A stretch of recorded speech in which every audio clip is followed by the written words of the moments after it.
Hello everyone, स्वागत है आप सभी का और आप देखना शुरू कर चुके हैं #AskArchitect। मेरा इंट्रोडक्शन मैंने आपको पिछले वाले एपिसोड में दिया था, बट फिर भी जो लोग नए ज्वाइन किए हैं उनके लिए मैं बता दूं, मेरा नाम है आर्किटेक्ट रोहित शर्मा। 7-8 साल का एक्सपीरियंस है और एकेडमिक्स और इंडस्ट्री दोनों में एक्सपीरियंस है। इससे ज़्यादा अगर आप मेरे बारे में जानना चाहते हैं तो मेरा लिंक्डइन प्रोफाइल का लिंक मैंने डिस्क्रिप्शन में रखा है, आप वहाँ से जाके चेक कर सकते हैं। तो चलिए शुरू करते हैं आज का सवाल। और जो सवाल मेरे पास आया है वो है, why should you consult an architect before building your house / any other building. Interesting. आपको किसी भी बिल्डिंग बनाने से पहले आर्किटेक्ट से क्यों सलाह मशवरा करना चाहिए, ये सवाल है और इसका जवाब बड़ा सिंपल है। तो चलिए मेरा टाइमर शुरू कर देते हैं क्विकली। स्टार्ट। ओके, सो आप अगर लॉन्ग टर्म विजन में देखते हैं तो जैसे मैंने पहले बताया था कि कोई सी भी बिल्डिंग होती है वो 50 साल, 60 साल, 100 सालों तक एग्जिस्ट करती है। तो इसका मतलब है कि उसकी मेंटेनेंस कॉस्ट भी होगी जो लोग बाग ध्यान में नहीं रखते हैं, राइट। हमें इनिशियल कॉस्ट क्या दिखती है, जो सामने होती है पहली कॉस्ट, और पहली कॉस्ट क्या होती है, कॉस्ट ऑफ कंस्ट्रक्शन। मगर हम ये भूल जाते हैं कि 50 साल तक उस बिल्डिंग को मेंटेन भी करना होगा, है ना, और वो कॉस्ट ज़्यादा होती है हमेशा। कभी भी आप कैलकुलेशन देखेंगे तो आपको पता चलेगा कि मेंटेनेंस का कॉस्ट कभी कभी बिल्डिंग के कॉस्ट से भी ज़्यादा होता है।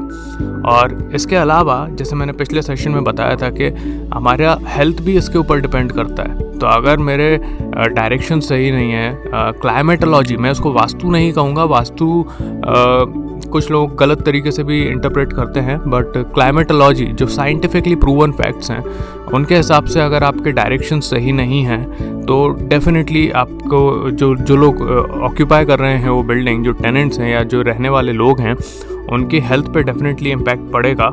और ये एडवर्स इम्पैक्ट होते हैं, जैसे आपकी हेल्थ के ऊपर भी कॉस्ट बढ़ जाता है, आपका मेडिकल कॉस्ट बढ़ जाता है, जो यूजुअली लोग बाग सोचते नहीं हैं। इसके अलावा बहुत सारे रिकरिंग इश्यूज हो सकते हैं, जैसे कि अगर मैं कहूँ कि आपका बिजली का बिल जो आता है वो रिड्यूस हो सकता है अगर आपका डिज़ाइन, बिल्डिंग का डिज़ाइन अच्छा है तो। और believe me, this is not something जो मैं सिर्फ हवा में बात कर रहा हूँ। बहुत सारे सिमुलेशंस होते हैं, अगर आप इनिशियली वो सारी चीज़ों को ध्यान में रखें तो आपका बिजली का बिल डेफिनेटली कंपैरेटिवली कम हो सकता है। और ये लॉन्गर रन के लिए ये हर महीने आता है, राइट। सो आप बहुत ज़्यादा सेविंग्स कर सकते हैं उस फ्रंट पर भी। इसके अलावा बहुत सारे इश्यूज़ और हो सकते हैं, may be drainage issues, may be quality of construction का इशू। और फैक्ट तो ये है कि जो लोग 5 साल यही चीज़ें पढ़ते हैं वो शायद इन सारी चीज़ों के बारे में जानते हैं, तो उन्हीं से कंसल्ट करना ज़्यादा बेहतर होगा। अगर आपको कोई तकलीफ़ होती है तो आप डॉक्टर के पास जाते हैं, राइट। और उसी तरीके से अगर बिल्डिंग से रिलेटेड कोई चीज़ है तो बिल्डिंग का डॉक्टर आर्किटेक्ट होता है, तो मेरे ख्याल से उसी के पास जाना चाहिए। This makes more sense for anything. दोस्तों, अगर आपको हमारा वीडियो अच्छा लगा तो इसे अपने दोस्तों के साथ शेयर कीजिए, और अगर आपके जहन में कोई सवाल है तो उसे हमारे साथ शेयर कीजिए, बिकॉज नॉलेज इज़ पावर।